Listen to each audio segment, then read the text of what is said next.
I just want to start this video off by saying thank you to everybody for your words of encouragement. Because from my last video about this car right here, yeah, I wasn't doing too well. But on today, I feel much better.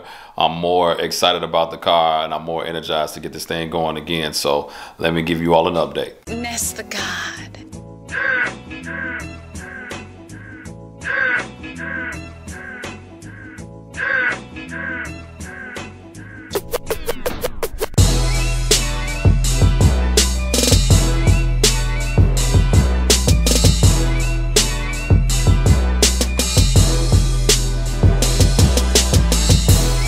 All right, so what's happening, everybody? It is your boy Kendall Sean with the one and only Blue Oval Media. And on today, let me just be straight up honest with you all. I have no help.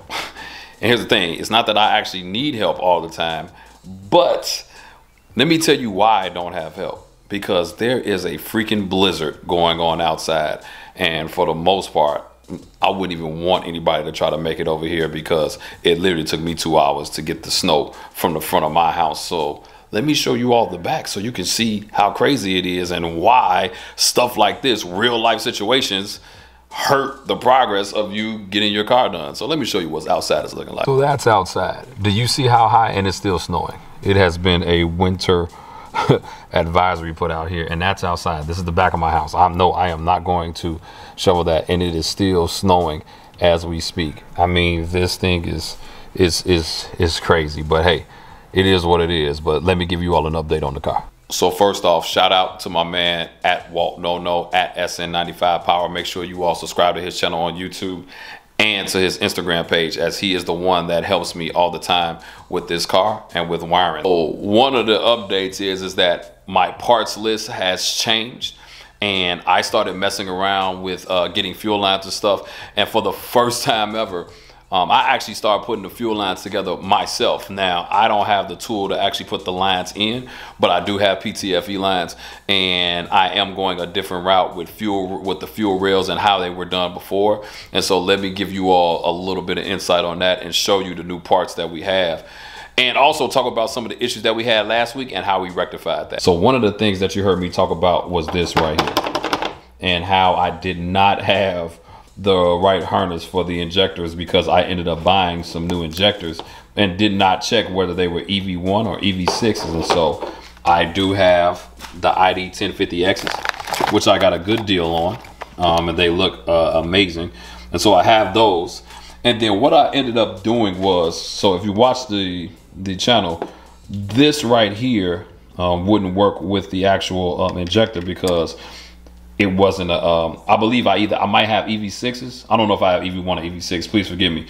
But what this did was it converted it. And so I bought these off of Amazon. And it literally goes from an EV1 to EV6, whatever, which one it is. But also I had a problem with length as well. And so what this did was, besides me trying to go through Holly and get another harness, I went ahead and put these adapters on, and it gave me a little bit more length. What that length is going to do is ensure, if you don't know about the rear bolt on 03 Cobra setup, man, it is a pain. Having this in place will help out greatly in case I need to unplug the harness or things of that nature. But then also the harness was a little bit short as well in the engine bay. And so what these do, it allows me to get the extension that I needed, go inside of the engine bay, and I don't have to cut up any wires. You spend all this money for this system, I don't want to have to cut up anything. And so that's that right there. So if you ever had, if you ever spent money on stuff, you know, cutting up wires is just not cool, man. Granted, it can be done and it'll work, but I just don't like cutting up the stuff. I like it to be as factory looking as possible, and then kind of go from there. So yeah, those are going to work out very well. And so let's move on to the next. So for the first time, I am trying to do my own fuel rails and my own fuel rail setup. Now before, as you all can see, I have, these are the returns. okay? So the feed goes through these, okay? These go into the fuel pressure regulator, which the fuel pressure regulator sits on my firewall somewhere around here. But then, so those will go into the fuel pressure regulator, and then the fuel pressure regulator has a feed coming in from the bottom.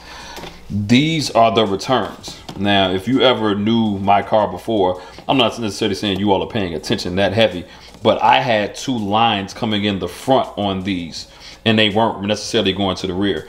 Now, I don't have any lines coming in through the front of the car, but I'm putting these 2 lines to send it back to the rear so that the front and the rear are all going to the back. The other thing different that I did on here as well is that before I had a 8 feed and a 6 return. So all of the lines on the rail were 6s. Now all of the lines are 8, even though I have a 10 feed.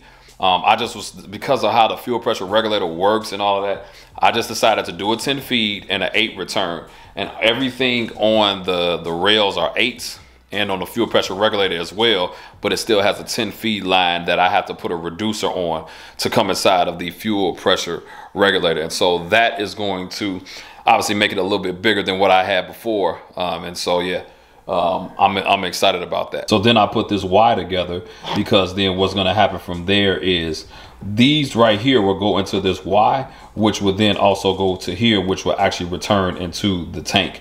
And speaking of the tank, let me just move over to that right now. So if you all watched the last video that I had where I was showing you all this behind bars race cars powder coated tank, I had some much taller fittings on here. Well, what I went and did was I got, I kind of thought about it. I'm like, man, I don't know. I think those fittings were too tall. So I went and got some 90-degree angle fittings, as you can see here. And on the feed, it's obviously it's a 10, and on the return, it's an 8. And so, yeah, I am actually ready.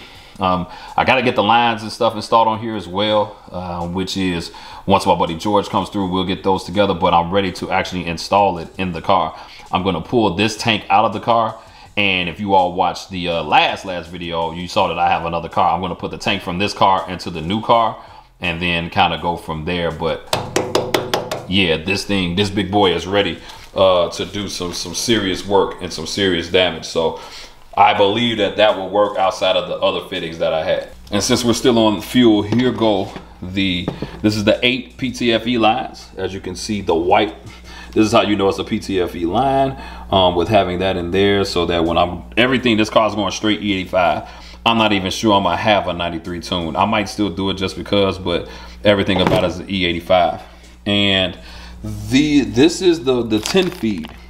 This is the 10, as you can see, PTFE right there. And then all of the fittings. The interesting thing about it is that I don't actually need all these fittings. The only ones I need is one of these right here to go into the tank. And then I actually need another one of those, which is right here, to go into the fuel pressure regulator. So as you can see, these, like I said, I just got some extra fittings, which is fine. I have no problem with having extra fittings, but yeah, that's what will be the next part of the process. So with everything, I wanted to go ahead and then do the fuel rails. But if you all ever lifted this, this shouldn't be a one-man job. I'm not saying, I'm not the weakest guy out here, not the strongest, but I'm not taking any chances with a $7,000 supercharger and just dropping it. Oh no, it won't be me. But I wanted to get this off so that I could put the fuel rails and the injectors on. I can have that done. And so I might get that done tomorrow, and I might be able to put that on this video if my buddy can come by, Orlando can come by tomorrow and help me out. But I'm gonna go ahead and knock those out and get those injectors and stuff installed in there.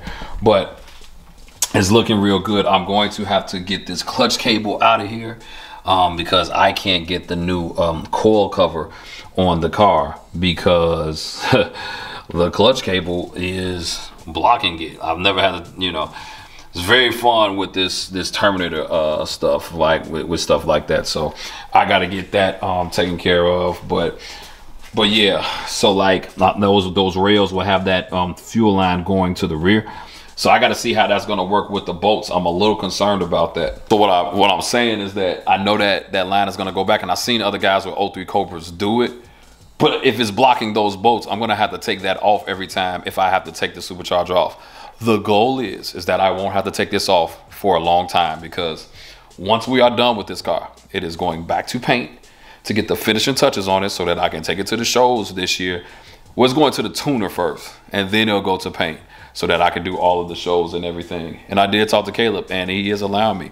I'm going to be a part of that horsepower challenge at Ford Takeover. And so the horsepower numbers for this car will be revealed there. Will I get 800? I don't know.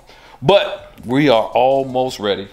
But hey, when it's done, it's done. I'm not putting any more pressure on myself, but we're almost ready to get everything going with this car. So for the most part, that's the updates that I have.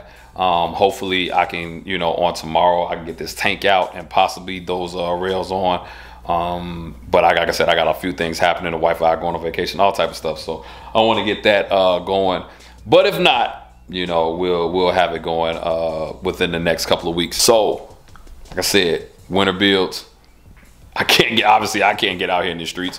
My truck is 4x4 and almost got stuck out in this snow. And so, yeah, it's not much we can do but keep the car in the garage and go from there. But yeah, if you like this video, make sure you like and subscribe. And then make sure you get one of these or one of those Bleed For Blue Fest shirts. It is your boy Kendall Sean with Blue Oval Media, and I am out.